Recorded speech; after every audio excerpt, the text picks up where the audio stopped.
Today I'm going to talk about one of the worst cars ever made, the PT Cruiser. Now PT stands for personal transport. It turns out that Chrysler was trying to pull a fast one and call it a truck to try to raise the average cafe gas mileage in the United States, but it didn't work out that way, so it's still classified as a car, as an SUV, not as a truck. Now these PT Cruisers were produced from 2001 to 2009. This particular one is a 2003. And right from the gate, big mistake. Every single one of those was produced in Mexico. Now here's why you should listen to Scotty and not to these nuts in magazines and award winners. It was acclaimed at one of the best 10 cars of the years when it first came out, and they called it the North American Car of the Year. Now come on now, you come out with a new model, it's made in Mexico.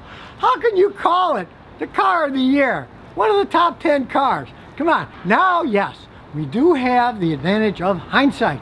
It's now 2019. Well, at least it was when I made this video. In the future, it'll be later, but at least you'll understand. Back when they were making these things, they had no idea how they were going to last. How can you call it Car of the Year, top 10 car? They just started making them. You got no idea what kind of quality's in them. Now, not being a Chrysler fan, even back in 2001, I didn't expect much from these things, but I really didn't expect them to be as bad as they came out. Let's start under the hood. Look at all the plastic crap. Yes? Plastic everywhere. It cracks. It breaks. Look at the cheap faded bumper. Supposed to be black. Now it's white. Now it's more than just superficial stuff with these. These engines are notorious for blowing head gaskets all the time. They overheat. I'd say at least 8 out of 10 ones that come here with overheating problems. First thing I do is use my block leak test. Find out, yep, the head gasket's blowing. I say, just get rid of the car. Don't go any further. Yeah, they look cute. That's how they sold 1.3 million of these clunkers. But man, looks can be deceiving in this case. Aside from the engines blowing head gaskets, the automatic transmissions were basically garbage. One, they could barely get out of their own way, even though they kept trying to make the engines a little bit bigger and a little bit bigger.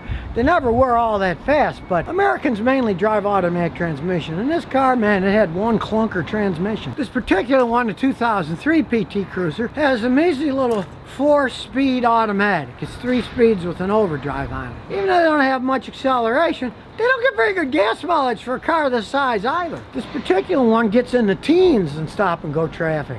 Gets about 18 miles a gallon. Now Chrysler's quality control, especially the ones made in Mexico, hey, it's notorious for being horrible. Those Dodge Neons were made in them. They were horrid. This is no exception. And if you ever made the mistake of buying the faster one, the one that's turbocharged, whew, that just turbocharges the head gasket blowing faster. That head gasket will blow so fast with the turbocharger around them, I've seen them go as little as 40,000 miles, and there goes the engine. Basically, it comes back to pretty much a Chrysler paradigm. They often make good-looking cars that just fall apart.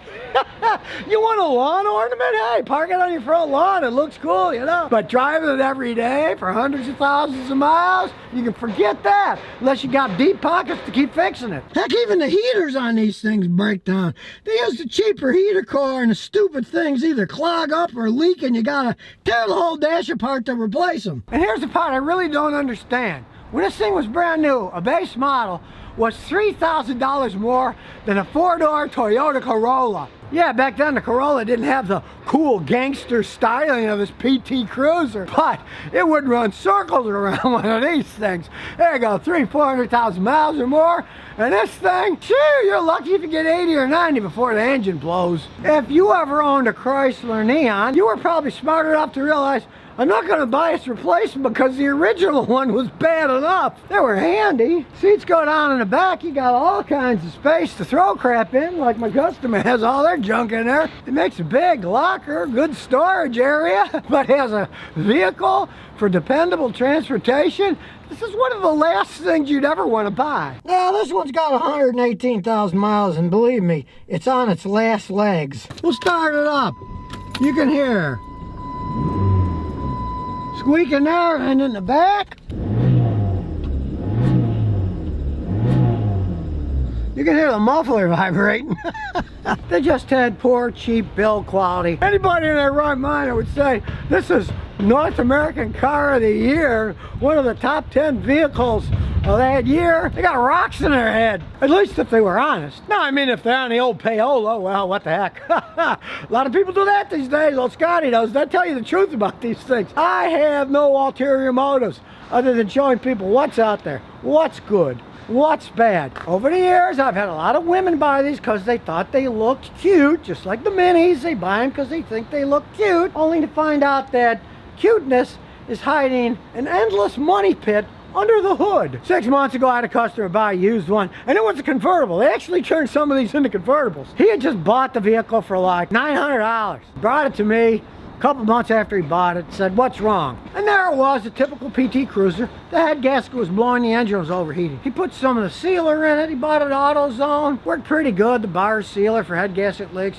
and just got rid of the thing. He said, "Sure, I'm not going any further on that." And you can even see, look in here, it's a small engine, but there isn't much working room. And these plastic intake manifolds, they crack and warp all the time. Sides from the engine head gaskets blowing, and their air conditioning compressors, they're notorious clunkers that break down after a short period of time. Hey, these things were made in Mexico. You think at least they'd have good air conditioners. It gets hot down there, you know? It's like ages ago. The Germans, their cars had horrible air conditioning systems. A hot day in Dusseldorf is probably like 75 degrees. Now the Germans make better air conditioning systems, no arguing that. But this, hey, supposedly an American car. You'd think they could have put good AC in it, but no, it was just the usual Chrysler crap that would blow up. And the compressors would blow up long before their time. The condensers they used on them were a little bit too small, so they didn't cool it down right, so the compressors would always run hotter than other cars and then go out. I've seen that so many times, not just in the PT Cruiser, but in many Chrysler products. They try to make them too cheap to save money, then they don't hold up over time. In this case, it's a truism. Marketing trumped engineering and manufacturing in these PT Cruisers. So don't be suckered by, "Oh, look, it's a cute little car. Maybe I'll get one for my kid to go to high school in." Don't. The engine problems, the transmission problems, the air conditioning problems, the heating problems, the electrical problems that these things had. It's truly amazing that Chrysler suckered 1.3 million people to buy these things. Now, eventually, they stopped making them in 2009. People wised up. And I guess Chrysler figured, hey, the jig's up. We can't fool people anymore. They have such a bad reputation. Nobody's going to be buying these things anymore. These SUV-type vehicles, crossovers, they're so popular these days. To fail at selling a model, that tells you there were problems and problems on top of problems with these PT Cruisers. Which leads me to the old joke, why did they make a PT Cruiser so it could comfortably hold 5 people? Well, that's so 4 of them can get out and push it while the 5th person steers the car to the nearest garage. So now you know the truth about the PT Cruiser and why you'd really have to be out of your mind to buy one of these things used today.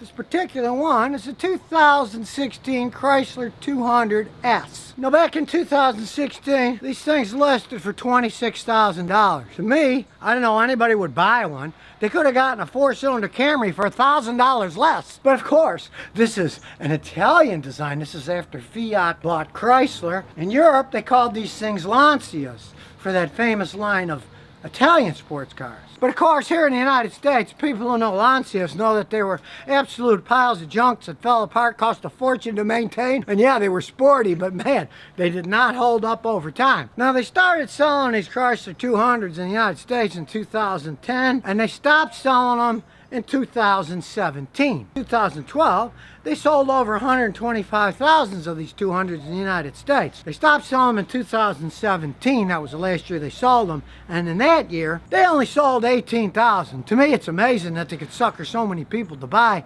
so many of them when they were such low quality vehicles to begin with. Because they had a lot of Fiat stuff in it. Fiat's not known for high quality. In this case, it's got the 4-cylinder engine. You can see on the door, it says, "Vehicle made in USA." And by made, they mean put together. And as you can see here, it contains that new ridiculous refrigerant R1234YF, which can cost over $100 a pound when it leaks and you got to refill it or got to work on the system. EPA, anti-pollution type stuff. They get brownie points from the government for using that stuff, but I've got a whole video on that explains why it's kind of a joke. Some of the manufacturers have gone to it now.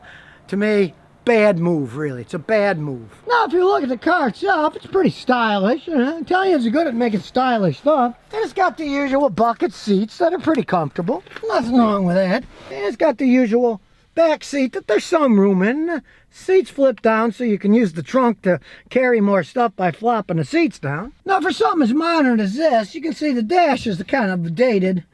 Rather dated. It's not particularly swanky. Now, this particular one's only got 50,000 miles on it, so, you know, it hasn't really been tested out that many miles. But even with that low mileage, you can hear the engine's pretty noisy. Typical for Italian engines as they wear out. They make a lot of noise. They're not as quality control built as, say, the Camry. Like I say, you could have bought a brand new Camry for $5 grand less than this back in 2016. Why would you have bought this? It's beyond me. Now, this thing puts out 173 horsepower, so it's not even like this is a zippy Italian car that's faster. It's actually slower. Now, 6 months after this particular model, they stopped making them and selling them in the United States.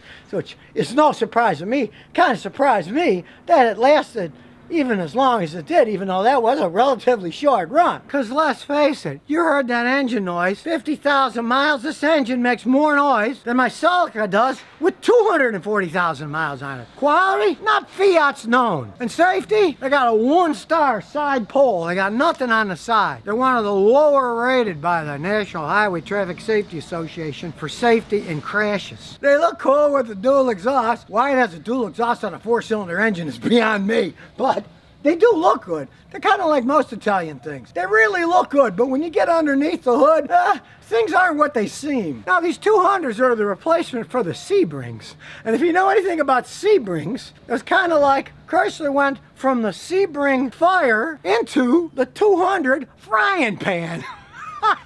And to add insult to injury, I'm doing a brake job on this thing today, and there's like 6 different brake pads this thing could possibly have. The Italians, do they standardize things? No, we do not care about standardization. They're not organized like the Germans or the Japanese, where you can take the VIN number of the car and find out exactly which pads are on it. I'm gonna have to take it all apart when I'm doing the brake jobs, bring the brake pads with me to a place that says, well, we have most of the different ones. There's one we don't have. So by the time I'm done filming this, taking it apart and bringing the pads, they should have every possible combination so I can match it up.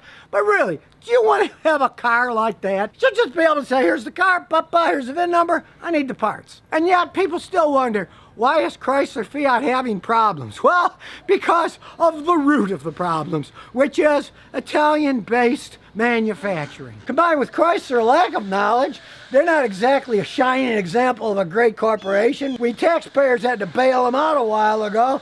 So, and if you do a little research on the problems with these 200s, they have engine problems, they have transmission problems, they have electrical problems. Oh, what a surprise, an Italian car with electrical problems. That's why years ago we mechanics used to call Fiats Fix It Again, Tony, because their electrical systems were absolute disaster areas. It truly amazes me that Chrysler was able to sell as many of these things as they did in that 10-year lifespan of the model. I guess it goes to show that good looks often works when people are trying to sell something. Why do they have so many good-looking models in advertisements? I guess there's a point to that. But really, when the good looks aren't backed up by quality manufacturing, really, what's the point? It's a car. You're driving for transportation, not a work of art that you're looking at in a museum. But on the other hand, there must be something right with the world because they don't make these things anymore.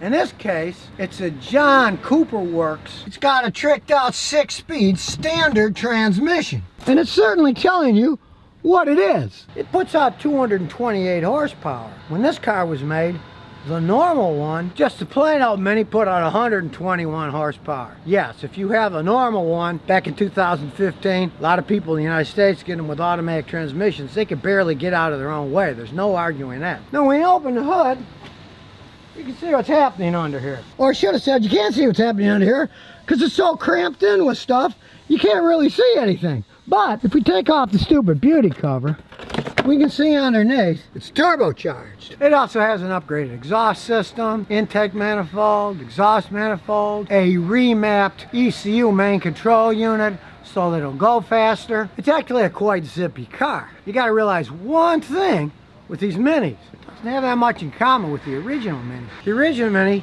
weighed less than 1,300 pounds. This thing weighs 3,627 pounds. It's a much heavier vehicle. Now, some of them are made in England, some of them are made in the Netherlands. They're all made by BMW. We'll open the door here and check this one out. Here we go right here. It's made by BMW, which can be a very good thing performance-wise, but a very bad thing repair cost-wise. The parts on these things will make your head spin. This particular one was about a $35,000 car. But my customer bought this used for about $14,000, and even now it's only got 34,000 miles on it. So as you can see, they depreciate very rapidly, just like regular BMWs do. They're very expensive cars to repair. All those cars generally have relatively low resale value because of that. Do they really fall apart right away? Well, the answer to that is no. Now, high mileage ones, generally, they're on their last legs. You can buy a car with this low mileage for a fraction of what it originally went for.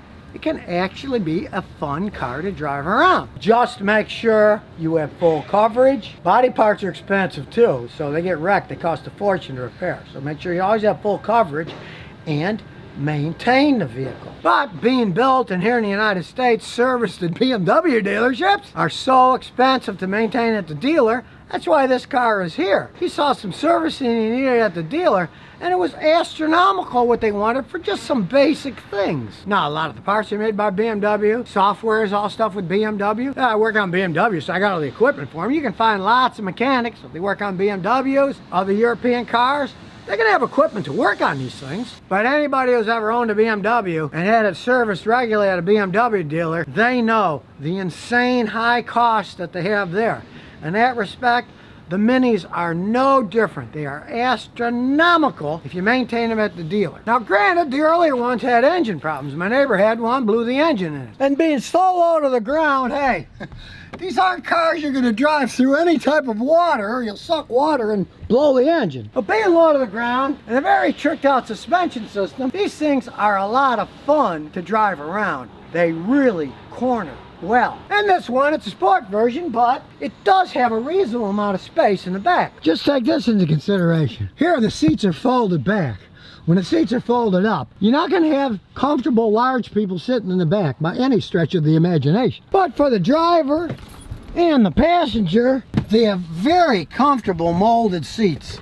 They are excellent seats. And if you're in the sunroofs, it's got the crazy double sunroof, front and back. You like sun, this is the vehicle for you. I guess they get so little sun in England, they want to have it wide open whenever it is sunny so they can get some sun. Here in Texas, you're going to roast to death. First thing you're going to do is shut those babies down. And I do have to say the dashes and everything are pretty well appointed. If you're a serious driver, we'll start it up. As you can see, speedometer's here, tachometer's right next to it. So you can do your shifts right. You don't have to take a look to the left or right. It's all right in front of you. And it does make a decent sound.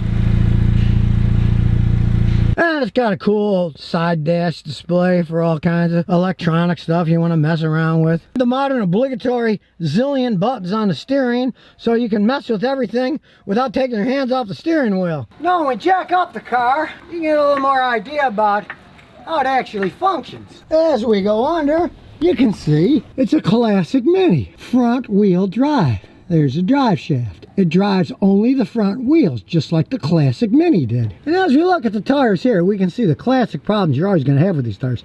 There's still a lot of tread left in the middle, but the inside's all worn thin. These wide tires, low profile, do wear out relatively quickly. But at least being front wheel drive, the rear tires last a lot longer because they're just rolling down the road. Now the modern Minis, being about 3 times heavier than the original Minis, do have one big advantage, and that's in the ride of these things. If you've ever ridden around in a 60s Mini, every time you hit a bump, the fillings of your teeth feel like they're gonna fall out. It was a ragged ride. A fun little car to zip around in, but. And that's where the BMW aspect of the newer Minis comes really into effect. The combination of the weight, the wheelbase, and the BMW design suspension system. They ride so much better than the old ones did. Now, of course, when the suspension finally does wear out, yes, it's going to cost a small fortune to replace the struts. It's going to be an expensive job because it's all BMW parts, and BMW engineering is much harder to take apart and put together, requires special tools that other manufacturers don't. So, as I said earlier, fixing these things is not a cheap endeavor. So if you never want to miss another one of my new car repair videos, remember to ring that bell.